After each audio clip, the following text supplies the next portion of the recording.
Welcome back to Essential Dialogues. Right. Sometimes the news throws a curveball, Mhm. something that makes you sit up and say, Right. wait, what's happening over there? Yeah. That's exactly how I felt when Ethiopia officially joined BRICS. Yeah. It's a big move, It is. and we're diving deep into why it matters. For sure. Not just for Ethiopia, Right. but potentially for the whole world. Absolutely. It's definitely a development worth unpacking Okay. to understand the significance. Yeah. Let's first break down what BRICS actually is. Okay. It's a group of 5 major emerging economies: Brazil, Russia, India, China, and South Africa. Okay. They've been working together more and more on economic and political issues, and their global influence is steadily rising. So it's not just a random assortment of countries. Right. There's a real strategy behind this group. Definitely. But what makes them so influential? Well, Why should we care what they're doing? their combined economic power is enormous. Okay. Think about the sheer size of their populations. And the resources they possess. Right. They conduct a significant portion of global trade, Yeah. and their economies are growing rapidly. hmm This gives them leverage to challenge the existing world order, Okay. which has traditionally been led by Western nations. So it's like a rising tide shifting the balance of power on the world stage. And Exactly. Ethiopia joining this group is a pretty big deal, right? Absolutely. Yeah. Ethiopia is the first country to join BRICS in over a decade. Wow. That's a long time. Yeah. And it signifies a deliberate strategic decision on their part. It tells us they're looking for new alliances Okay. and ways to achieve their economic and political goals. That makes sense. Yeah, Joining a group like BRICS can certainly boost a country's profile. it can. What kind of impact could this have on Ethiopia's position in the Horn of Africa? Well, think of it this way. They've just gained a seat at a very exclusive table. Okay. BRICS membership gives them more diplomatic clout, a stronger voice in regional discussions. Yeah. It also gives them a platform to collaborate on issues like trade and infrastructure development, Yeah. things that can benefit the entire region. So Ethiopia is not just looking out for themselves. Right. They're trying to become a leader in their region. They are. It sounds like a smart move. It does. But what about the more tangible benefits? Okay. How will this actually impact Ethiopia's economy? That's where things get really interesting. Oh, yeah. One of the major perks of BRICS membership is access to funding and investment from the other member countries, especially China. Okay. China has been investing heavily in infrastructure projects across Africa. Yeah. And Ethiopia is now in a prime position to attract some of that investment. So we're talking roads, railways, power plants, Yes, all the things that a developing economy needs to grow. exactly. Yeah. These kinds of projects can be game changers. Right. They create jobs, Mm-hmm. boost economic activity, Right. and help attract even more investment. Copy. It's a cycle that can really kickstart growth. It sounds like a huge opportunity for Ethiopia, It is. but I imagine there are also some potential downsides, Of course. some risks involved. There are always two sides to every coin. Right. One of the concerns is that Ethiopia could become overly reliant on BRICS nations, Yeah. especially China. Oh. This could make them vulnerable to economic or political pressure down the line. So it's a delicate balancing act. It is. They need to leverage the opportunities that BRICS offers Right. without becoming too dependent on any one country. Precisely. And there's also the question of how this new alliance will affect Ethiopia's existing relationships with other countries, Yeah. particularly Western nations. Definitely. That's what I was thinking. Yeah. Some countries might see Ethiopia's closer ties with China and Russia as a threat. For sure. It sounds like navigating these complex relationships will require some serious diplomatic skills. Absolutely. Yeah. Ethiopia needs to be very strategic in how they manage these relationships. They need to make it clear that they're not choosing sides, but simply pursuing what's best for their own development and the stability of their region. It's a fascinating situation with the potential for major changes in the Horn of Africa and beyond. It is. But before we get ahead of ourselves, Okay. let's focus on what Ethiopia needs to do to actually make the most of this BRICS membership. Right. That's Yeah. a critical question. Yeah. And luckily, our sources provide some valuable insights into how Ethiopia can navigate this new landscape successfully. So where should Ethiopia focus their efforts? What are the key things they need to do to make this BRICS membership really pay off? Well, our sources suggest a multi-pronged approach, Okay. with different sectors working together to capitalize on this opportunity.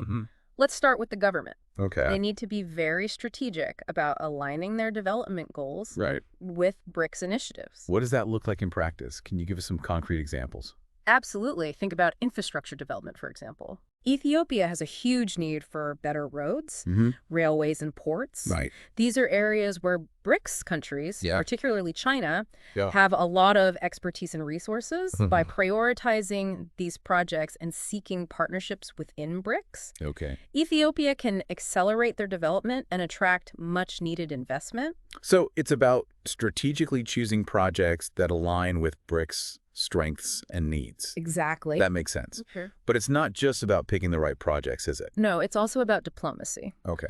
Ethiopia needs to ramp up their diplomatic engagement Okay. with BRICS member countries. Mm-hmm. This ensures their interests are represented, Right. and they have a say in shaping collaborations. Okay. It's about building strong relationships and making sure their voice is heard. It sounds like having a seat at the table isn't enough. Right. They need to actively participate and advocate for their own interests. Exactly. And of course, Yeah. attracting foreign direct investment from BRICS nations is crucial. To do that, they need to create a business-friendly environment. Okay. This could involve streamlining regulations, improving transparency, Right. and providing incentives for foreign companies to invest. So the government has a lot on its plate. They do. What about Ethiopia's financial institutions? What role do they play in all of this? They're absolutely critical. Okay. Our sources suggest exploring alternative currencies and financial instruments Okay. offered within the BRICS framework. Hmm. This could involve reducing reliance on the US dollar Okay. and using currencies like the Chinese yuan or the Indian rupee for trade and investment. I'm curious, why is that so important? It's about diversification and reducing risk. Okay. Relying too heavily on any single currency Right. can make a country vulnerable to fluctuations in global markets. Okay. By using a basket of currencies, Yeah. Ethiopia can hedge against those risks Okay. and create a more stable financial environment. So it's about having more options and not putting all their eggs in one basket. Exactly. That makes sense. Anything else they should be focusing on? Engaging with the New Development Bank, or NDB, is key. Okay, what is that? This is a bank established by BRICS nations Okay. that offers favorable terms for funding infrastructure projects Right. in developing countries. So it's a potential source of funding that's specifically designed to support the kinds of projects that Ethiopia needs to undertake. Exactly. It's a powerful tool that they can use to leverage their BRICS membership and access the resources they need for growth. It's clear that the government and financial institutions have a lot of work to do. They do. But what about the private sector? They're the ones actually driving economic activity, right?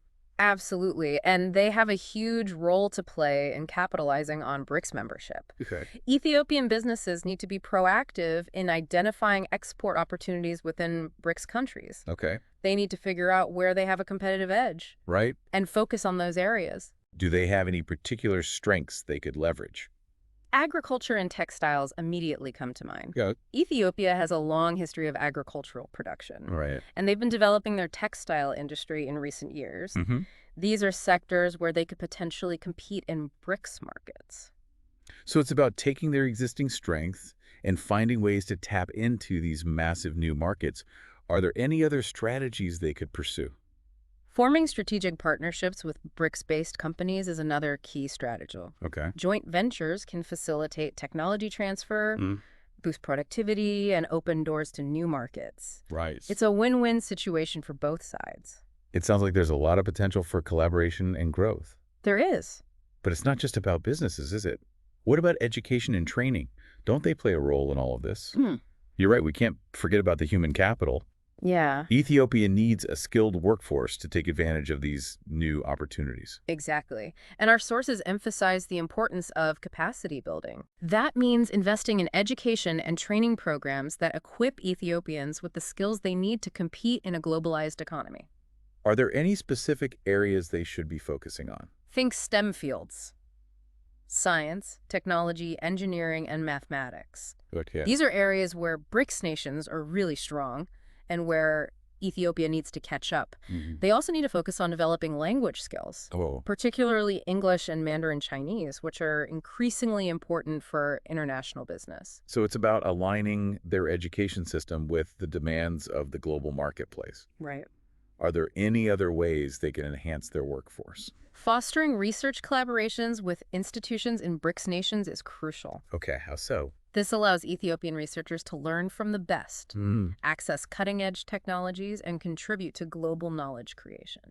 It sounds like a comprehensive approach, It is. involving the government, financial institutions, businesses, and even educational institutions. Yeah. Everyone has a role to play. Exactly. It's a collective effort, and we Oh. can't forget about civil society or organizations. Right. They play a vital role in ensuring that the benefits of BRICS membership are felt by everyone, Yeah, not just a select few. that's an important point. It's not just about economic growth. Right. It's about inclusive growth, It is. making sure everyone benefits. Right. Civil society can advocate for policies that promote equitable distribution of wealth, Okay. address social inequalities, and ensure that the most vulnerable populations are not left behind. Right. They can also play a role in educating the public about the implications of BRICS membership, Okay. both the opportunities and the challenges. So it's about transparency, Yes. communication, and making sure everyone is on board with this new direction. Exactly. Ethiopia's journey into BRICS is a bold move, a strategic gamble, Mm-hmm. with the potential for high rewards. Right. But it will require careful planning, Yeah. strategic decision-making, and a commitment to inclusivity to truly succeed. It's a complex situation with a lot of moving parts, Yeah. and it will be fascinating to see how it unfolds. It will. But one thing is clear. Yeah. Ethiopia is making a statement. They are. They're positioning themselves as a key player in a changing world. Absolutely. It's a reminder that the global landscape is shifting, Right. power is becoming more diffuse, Mm-hmm. and new alliances are emerging. Right. Ethiopia's entry into BRICS is a sign of these changing times, and it's a development that we all need to pay attention to. So what does this all mean for our listeners, even those who aren't directly involved in international affairs? Yeah. Why should they care about what's happening in Ethiopia? It's about understanding the bigger picture, Okay. global power dynamics, Mm-hmm. economic trends, Right. potential investment opportunities. These things affect us all, even if indirectly. Right. Ethiopia's move into BRICS is a microcosm of these larger trends. Okay. It's a window into a world that is becoming increasingly interconnected and complex. It's a reminder that we can't afford to be complacent. We need to stay informed about what's happening in the world, even in places that might seem far removed from our daily lives. Absolutely. The world is changing rapidly, and we all need to adapt and evolve to keep pace. Well, we've certainly covered a lot of ground today, from understanding what BRICS is all about to exploring the potential benefits and challenges for Ethiopia, and even zooming out to see how this fits into the bigger picture of global power dynamics. It's been a truly fascinating deep dive. It has. It's a complex and evolving situation, and I have no doubt we'll be revisiting this topic in the future as things develop. For sure. If you enjoyed this deep dive, be sure to like, share, and subscribe to the Essential Dialogues podcast. We're here to help you make sense of the complex world around us, one conversation at a time. Absolutely. Until next time.